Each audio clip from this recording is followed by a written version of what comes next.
ओम घृणी सूर्याय नमः। आप सभी पर सूर्य नारायण की कृपा सदा बनी रहे। आज आप सुनेंगे ज्येष्ठ मास महात्म्य में आगे की कथा। तो सांब कहने लगे, हे देवर्षि, आपकी कृपा से मुझे सूर्य भगवान का प्रत्यक्ष दर्शन प्राप्त हुआ, उत्तम रूप भी प्राप्त हुआ, किंतु मेरा मन चिंता से अभी भी आकुल है। इस मूर्ति का पूजन और रक्षण कौन करेगा? मेरे मन में इस बारे में बड़ी चिंता है। मुनिवर, कृपया आप इसे बताने की कृपा कीजिए। तब देवर्षि नारद कहने लगे, सांब, इस कार्य को कोई भी ब्राह्मण स्वीकार नहीं करेगा, क्योंकि देव पूजा अर्थात देव धन से अपना निर्वाह करने वाले ब्राह्मण देवलक कहे जाते हैं। जो लोग लोभवश देवधन और ब्राह्मण धन को ग्रहण करते हैं वे घोर नरक में जाते हैं। इसलिए कोई भी ब्राह्मण देवता का पूजक नहीं बनना चाहता। तुम भगवान सूर्य की शरण में जाओ और उन्हीं से पूछो कि कौन उनका विधि विधान से पूजन करेगा, या फिर राजा उग्रसेन के पुरोहित से कहो। संभव है कि वे इस कार्य को स्वीकार कर लें। देवर्षि नारद की इस बात को सुनकर जामवंती पुत्र सांब उग्रसेन के पुरोहित गौरमुख के पास गए और उन्होंने उन्हें सादर प्रणाम करके कहा, महाराज, मैंने सूर्य भगवान का एक विशाल मंदिर बनवाया है और उसमें समस्त परिवार तथा परिच्छदों और पत्नियों सहित उनकी प्रतिमा की स्थापना भी की है और अपने नाम से वहां एक नगर भी बसाया है। आपसे मेरा ये विनम्र निवेदन है कि आप उन्हें ग्रहण कीजिए। गौरमुख कहने लगे, सांब, मैं ब्राह्मण हूं और आप राजा हैं। आपके द्वारा दिए गए इस प्रतिग्रह को लेने पर मेरा ब्राह्मणत्व नष्ट हो जाएगा। दान लेना ब्राह्मण का धर्म है, किंतु देव प्रतिग्रह ब्राह्मण को कभी नहीं लेना चाहिए। आप ये दान किसी मग को दे दीजिए, वही सूर्यदेव की पूजा का अधिकारी है। सांब ने पूछा, महाराज, ये मग कौन है? कहाँ रहते हैं? किसके पुत्र हैं? इनका क्या आचार है? आप कृपा कर इस बारे में बताइए। सांब की बात सुनकर गौरमुख बोले, मग भगवान सूर्य अर्थात अग्नि तथा निक्षुभा के पुत्र हैं। अपने पूर्व जन्म में निक्षुभा महर्षि ऋग्जह की अत्यंत सुंदर पुत्री थी। एक बार उससे अग्नि का उल्लंघन हो गया, जिस कारण भगवान सूर्य उनसे रुष्ट हो गए। बाद में अग्नि रूप भगवान सूर्य के द्वारा निक्षुभा का जो पुत्र हुआ वही मग कहलाया। भगवान सूर्य के वरदान से यही अग्निवंश में उत्पन्न अव्यंग को धारण करने वाले मग सूर्य के परम भक्त हुए और सूर्यदेव की पूजा के लिए नियुक्त हो गए। सूर्य की पूजा करने वाले मग शाक द्वीप में निवास करते हैं। आप भगवान सूर्य के पूजक के रूप में उन्हें प्राप्त करने के लिए शाक द्वीप जाइए। तब सांब ने द्वारका जाकर अपने पिता भगवान श्री कृष्ण को सब समाचार सुनाया। फिर वे उनकी आज्ञा प्राप्त कर गरुड़ पर सवार होकर शीघ्र ही शाक द्वीप पहुंच गए। वहां जाकर उन्होंने अतिशय तेजस्वी महात्मा मगों को सूर्य भगवान की आराधना में संलग्न देखा। सांब ने उन्हें सादर प्रणाम कर उनकी प्रदक्षिणा अर्थात परिक्रमा की और फिर सांब कहने लगे, आप लोग धन्य हैं। आप सभी का दर्शन सबके लिए कल्याणकारी है। आप लोग सदा भगवान सूर्य की आराधना में लगे हुए हैं। मैं भगवान श्री कृष्ण का पुत्र हूँ। मेरा नाम सांब है। मैंने चंद्रभागा नदी के तट पर सूर्य देव की मूर्ति की स्थापना की है। उनकी आज्ञा के अनुसार उनकी विधिवत आराधना के निमित्त शाक द्वीप से जम्बू द्वीप में ले जाने के लिए मैं आपकी सेवा में उपस्थित हुआ हूँ। मेरी सविनय प्रार्थना है कि आप लोग कृपा कर जम्बू द्वीप में पधारिए और भगवान सूर्य की पूजा कीजिए। सांब की बात सुनकर मगों ने कहा, सांब, इस बात की जानकारी भगवान सूर्य ने हमें पहले ही दे दी है। ये बात सुनकर सांब बहुत प्रसन्न हुए और गरुड़ पर उन्हें बिठाकर वहां से मित्रवन यानी कि जो कि मुल्तान में है वहां ले आए। सूर्य भगवान मगों को वहां उपस्थित देखकर बहुत प्रसन्न हुए और सांब से बोले, सांब, अब तुम चिंता छोड़ दो। ये मग अब मेरी विधिवत पूजा संपन्न अवश्य करेंगे। इस प्रकार सांब ने शाक द्वीप से अव्यंग धारण करने वाले मगों को लाकर धन धान्य से परिपूर्ण इस सांबपुर को उन्हें समर्पित कर दिया। वे सभी भगवान सूर्य की सेवा में तत्पर हो गए और सांब भी सूर्यदेव और मगों को प्रणाम कर आनंद चित्त से द्वारका को लौट आए। उसके बाद एक बार सांब ने महर्षि व्यास जी से मगों द्वारा धारण किए जाने वाले अव्यंग के विषय में जिज्ञासा प्रकट की। सांब की जिज्ञासा को शांत करते हुए व्यास जी कहने लगे, सांब, मैं तुम्हें अव्यंग के विषय में बताता हूँ, उसे भी सुनो। देवता, ऋषि, नाग, गंधर्व, अप्सरा, यक्ष और राक्षस ऋतु क्रम से भगवान सूर्य के रथ के साथ रहते हैं। ये रथ वासुकी नाम के नाग से बंधा रहता है। किसी समय वासुकी नाग का कंचुक अर्थात केंचुल उतरकर गिर पड़ा। नागराज वासुकी के शरीर से उत्पन्न उस केंचुल को भगवान सूर्य ने स्वर्ण और रत्नों से अलंकृत कर अपने मध्य भाग में धारण कर लिया। इसलिए भगवान सूर्य के भक्त अपने देव की प्रसन्नता के लिए अव्यंग धारण करते हैं।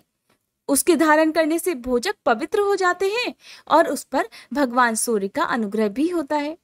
इस अव्यंग को सर्प के केचुल की तरह मध्य में पोला अर्थात खाली रखना चाहिए। ये एक ही रंग का होना चाहिए। कपास के सूत से बना अव्यंग 200 अंगुल का उत्तम, 120 का मध्यम और 108 अंगुल का कनिष्ठ होता है, अतः इससे छोटा नहीं होना चाहिए। यज्ञोपवीत की तरह 8वें वर्ष में अव्यंग धारण करना चाहिए। भोजकों के लिए यही मुख्य संस्कार है। इसके धारण करने से वे सभी क्रियाओं के अधिकारी हो जाते हैं। ये अव्यंग सर्वदेवमय, सर्ववेदमय, लोकमय और सर्वभूतमय है।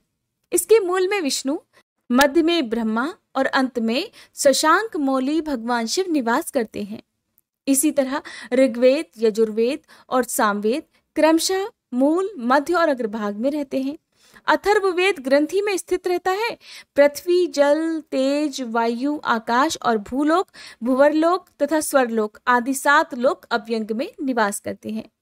सूर्य भक्त भोजक को सभी समय अव्यंग धारण कर भगवान सूर्य की उपासना करनी चाहिए।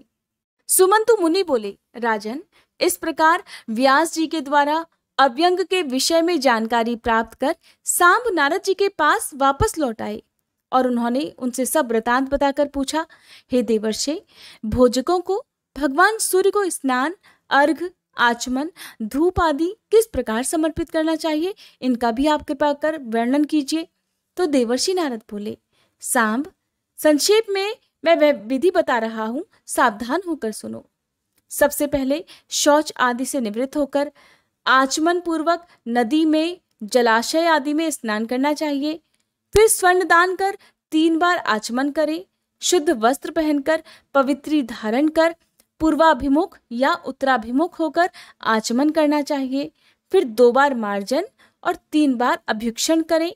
आचमन के बिना की गई क्रिया निष्फल होती है और इसके बिना पुरुष शुद्ध भी नहीं होता। वेद में कहा गया है कि देवता पवित्रता को ही चाहते हैं। आचमन करने के बाद मौन होकर देवालय में जाना चाहिए।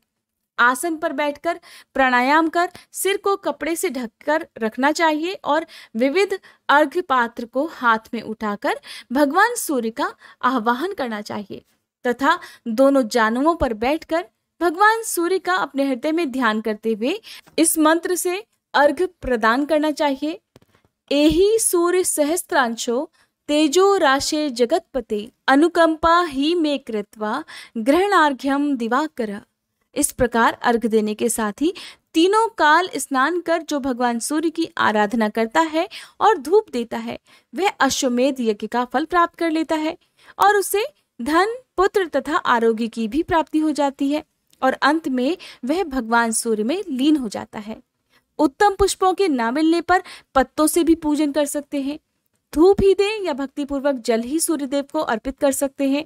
अगर ऐसा भी ना हो सके तो केवल प्रणाम भी कर सकते हैं। प्रणाम करने में भी असमर्थ हो तो फिर मानसिक पूजा कर सकते हैं।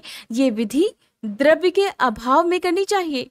द्रव्य रहने पर अर्थात पूजन सामग्री रहने पर विधि पूर्वक सभी सामग्रियों से पूजन करना चाहिए। भक्ति पूर्वक सूर्य भगवान की पूजा देखने वालों को भी अश्वमेध यज्ञ का फल प्राप्त होता है और सूर्यलोक की प्राप्ति भी होती है। ये था आज का अध्याय। अब सुनिए भगवान श्री कृष्ण की एक सच्ची कहानी। कथा महाभारत काल से जुड़ी हुई है, तो आइए आपको लेकर चलते हैं कुरुक्षेत्र के मैदान में, जहाँ पर इस समय महाभारत का युद्ध प्रारंभ हो रहा है। इधर से पांडवों की सेना तैयार थी और उधर से कौरवों की सेना युद्ध करने के लिए तत्पर थी। दोनों ही सेनाएं आपस में टकराने के लिए बिल्कुल तैयार थी। तो उस समय युद्ध क्षेत्र के बीचों बीच एक चिड़िया के अंडे पड़े हुए थे।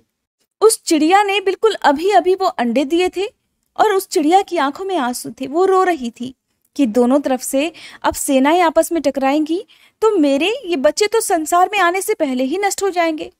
उस चिड़िया ने इस दुख की घड़ी में भगवान से विनती की, हे प्रभु, जिसकी कोई नहीं सुनता उसकी तो आप सुनते हो। उस छोटी सी चिड़िया ने सच्चे मन से भगवान से प्रार्थना की, भगवान को पुकारा कि प्रभु अब तो केवल आपका ही सहारा है, आप ही कुछ कर सकते हो। और उसी समय कुछ ही क्षण बाद युद्ध प्रारंभ हुआ।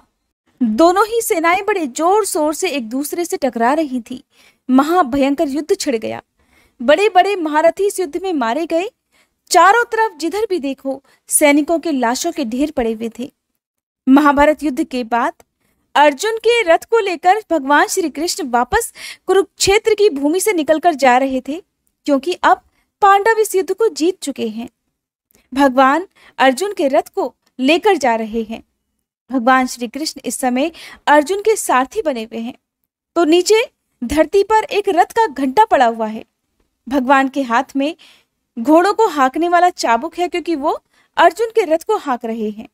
भगवान ने उस पड़े हुए घंटे पे जोर से चाबुक मारा तो वो घंटा पलट गया, और जैसे ही वो घंटा पलटा तो उसके अंदर से चिड़िया के नन्हे नन्हे बड़े नन्हे से बहुत मासूम से बच्चे फुदकते हुए बाहर निकले और उड़कर वहां से चले गए।